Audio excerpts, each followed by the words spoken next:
The voicemail arrived at 11:42 p.m., just as Olivia Grant was turning off the lights in her apartment. She almost ignored it because the number was unfamiliar, and she had spent the last year carefully avoiding anything unfamiliar. Curiosity won. The message was only 8 seconds long. A man's voice, older, strained, said, "You deserve to know what really happened that night." Then the line went dead. Olivia stood still in the dark kitchen, phone pressed to her ear long after the message ended. She hadn't heard that voice in 20 years, but she recognized it instantly. Thomas Hale, her mother's former fiancé, the man who disappeared the same week her mother died. Officially, it had been ruled a car accident on a rain-slick highway. Single vehicle, late night, loss of control. Olivia had been 12. Thomas had been the one who identified the body. 3 days later, he was gone. No forwarding address, no explanation, just gone. For years, Olivia told herself his disappearance was proof of guilt. People do not vanish after tragedies unless they are running from something. That belief had hardened into fact in her mind. She built her adult life around clean narratives, causes and effects, actions and consequences. As an investigative journalist, she made a career out of exposing inconsistencies. She trusted documents more than people, records more than memory, but that voice on the voicemail unsettled the structure she had relied on. You deserve to know what really happened that night. Not what happened, what really happened. That wording suggested layers, revision, concealment. Her first instinct was anger. If he had information, why wait 2 decades? Why now? She replayed the message 3 times, listening for background noise, for clues. Nothing distinct. Just air moving across the receiver and the slight tremor in his breathing. He sounded older, tired, not threatening. That unsettled her more. She walked to the hallway closet and pulled down a storage box she had not opened in years. Inside were newspaper clippings from the crash. Police summaries, a photocopy of the accident report she had requested at 19 when questions first began pressing at her. No evidence of another vehicle. No signs of mechanical failure. Blood alcohol level 0. Weather conditions poor. Case closed. She remembered standing at the funeral watching Thomas cry harder than anyone else. She also remembered overhearing one of her mother's friends whisper. They argued that night. At 12, Olivia had not understood the significance. At 25, she decided it must have been the reason. At 32, she was no longer certain of anything. Her phone vibrated again. A text this time. Same unknown number. "I'm still in town. If you want answers, meet me tomorrow, 7 p.m. Riverside Pier." She stared at the screen, pulse steady but heavy. Riverside Pier was where her mother used to take her on weekends. It was not a random location. It was chosen. Carefully. Olivia felt something she had not allowed herself in years. Doubt. If Thomas Hale had run because he caused the accident, coming back made no sense. But if he had left for another reason, one she never considered, then the story she built about her mother's death might be incomplete. And incomplete stories were the only thing she hated more than painful ones. She typed a single response. "I'll be there." Olivia arrived at Riverside Pier 10 minutes early, though she would later tell herself it was accidental.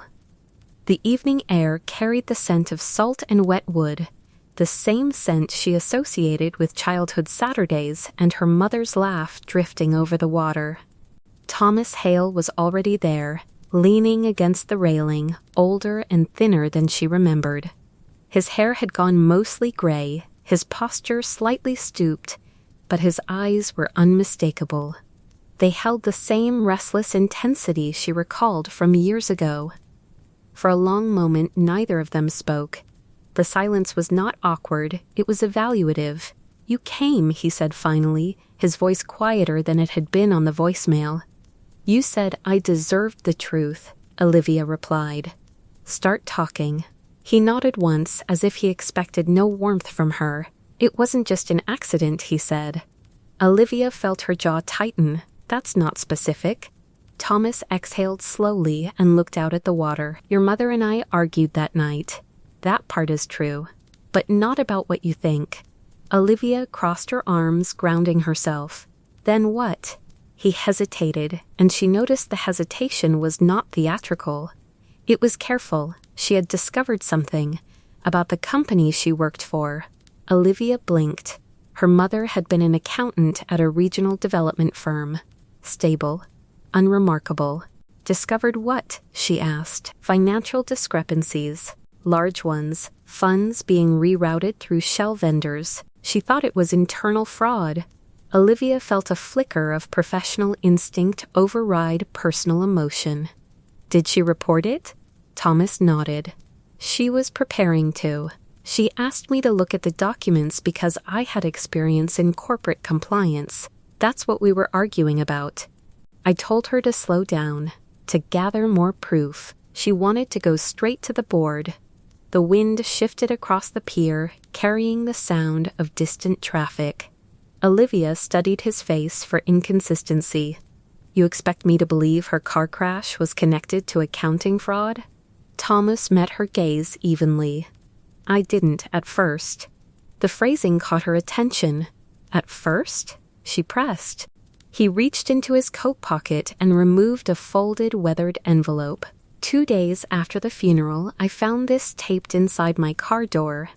Olivia did not take it immediately. What is it? A copy of one of the spreadsheets she showed me, with a note. She accepted the envelope, unfolding the paper carefully. The handwriting was not her mother's.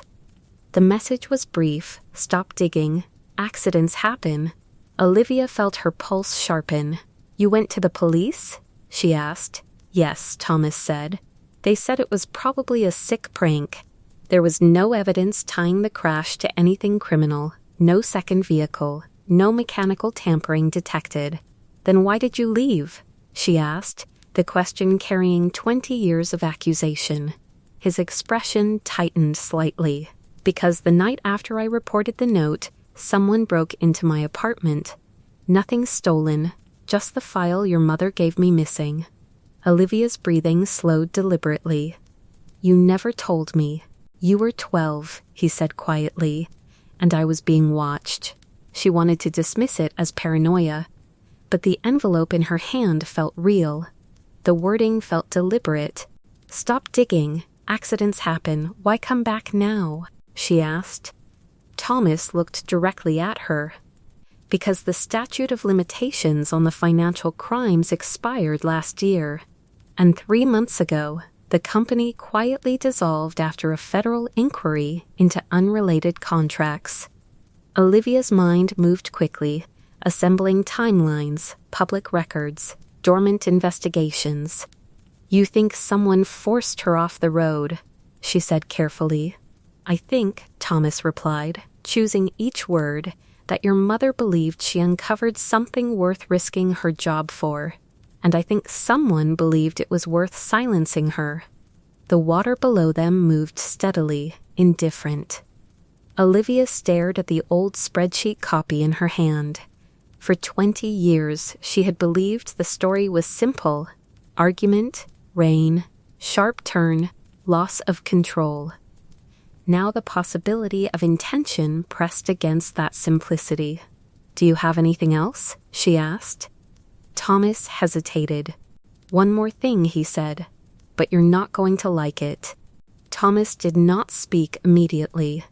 He watched her, measuring whether she truly wanted the rest. Olivia felt the old instinct to brace herself, the same instinct she used before opening sensitive documents or knocking on doors that might change someone's life. The night your mother died, he said carefully, she wasn't driving home from our argument. Olivia's grip tightened around the envelope. That's what the report says. The The report says her car left the highway at 10:43 p.m., Thomas replied. But she left my apartment at 9:50.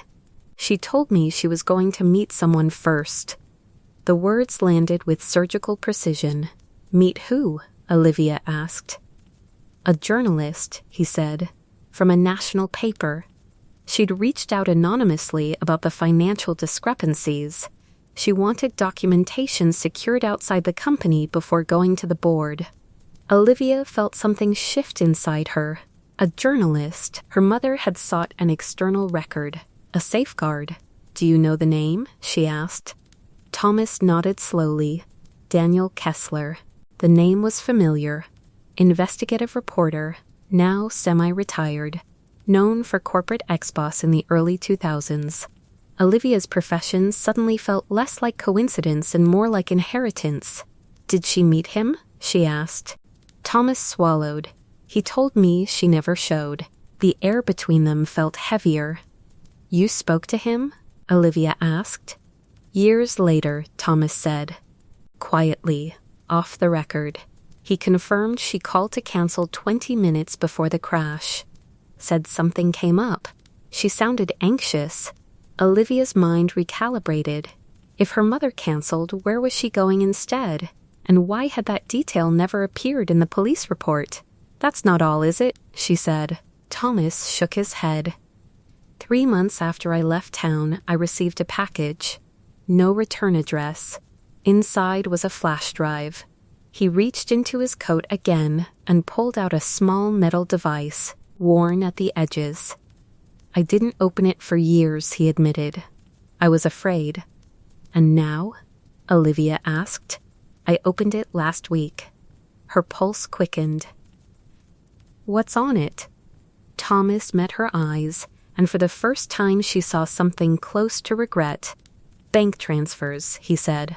Offshore accounts tied to executives at your mother's company. Dated the week before her death. Large sums moved out. Fast. Olivia felt the pieces begin to align in ways she did not want them to. Why give it to you? She asked. Because your mother sent it, he replied. Time-stamped an hour before the crash. The world narrowed.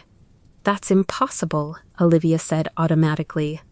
The police recovered her phone. There was no record. It wasn't sent from her phone, Thomas said quietly. It was sent from yours. The words fractured the air between them.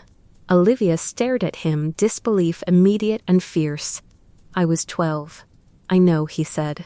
The email account was created in your name months earlier. She used it as a backup channel, something no one would suspect.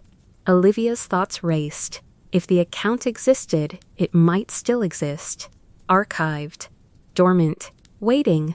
Why didn't you tell me before? She demanded. Because the flash drive came with a note, Thomas said, his voice unsteady now. It said, if anything happens to me, keep her out of it.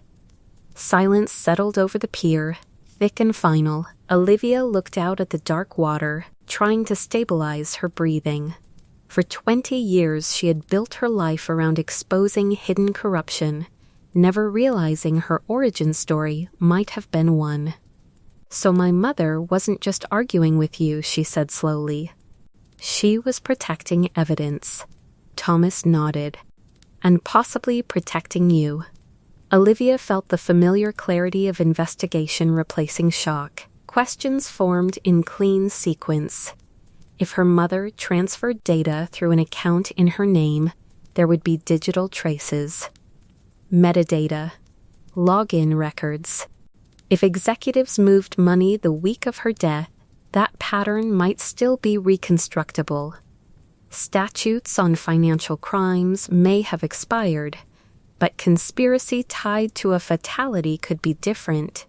You said the statute of limitations expired, she said. On the financial misconduct, Thomas replied, not on homicide. The word hung between them, heavier than any accusation she had carried before. For years, she believed her mother died because of rain and distraction. Then she believed it was anger and recklessness. Now there was a third possibility, intention disguised as accident. Olivia turned back to him. If this is true, she said, voice steady now, coming back puts both of us back in it. Thomas gave a tired, almost relieved nod. I know. She looked down at the flash drive in his hand. Then she extended her palm. Give it to me. He hesitated only a second before placing it there. The metal felt cold, real. What are you going to do? He asked. Olivia slipped it into her coat pocket. What she tried to do, she said. Finish it. The wind moved across the pier again, carrying the distant hum of the city. For the first time in 20 years, her mother's death no longer felt like a closed file. It felt like an opening. Thanks for watching. Subscribe for more videos.